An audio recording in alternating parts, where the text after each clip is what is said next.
Hey guys, me again with another YouTube video. Today we're going to be taking a look at 3 different models, all crammed into one video, because they all slightly relate to one another, and because we're not going to be really talking about most of the gun itself, because it's something that I've talked about before quite often. Today we're going to take a look at the L85A1 Carbine models. So there's a whole bunch of different Carbine models for the L85. There's actually 3. That all get discussed pretty in depth in the Forgotten Weapons video on this section of the L85 development. And this is kind of the first concept that they did. So they just took an L85, they chopped the barrel down, and then they chopped down a handguard, and that was it. This is actually probably my favorite looking of the 3 because I think it just looks cool.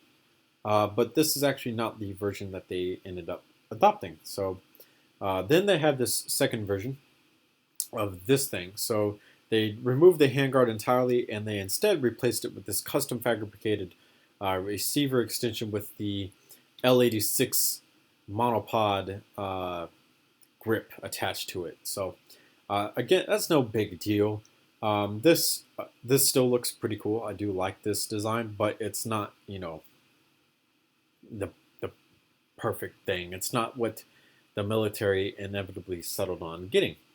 So what the military actually eventually settled on using for the carbine was actually this. This is the H&K produced version. So it's basically the same thing as this, except it's now got a more official actual foregrip on it. And then a side rail off to the side over here on the other side, and then a sling mount piece here that was in a weird color, so I wanted to make it. So this is actually what they inevitably formally adopted. It's not bad looking, but my favorite of the 3 is still this one because it retains the original handguard. And the L85 just looks so good with its original handguard. This is all 3 of them placed inside of LDD.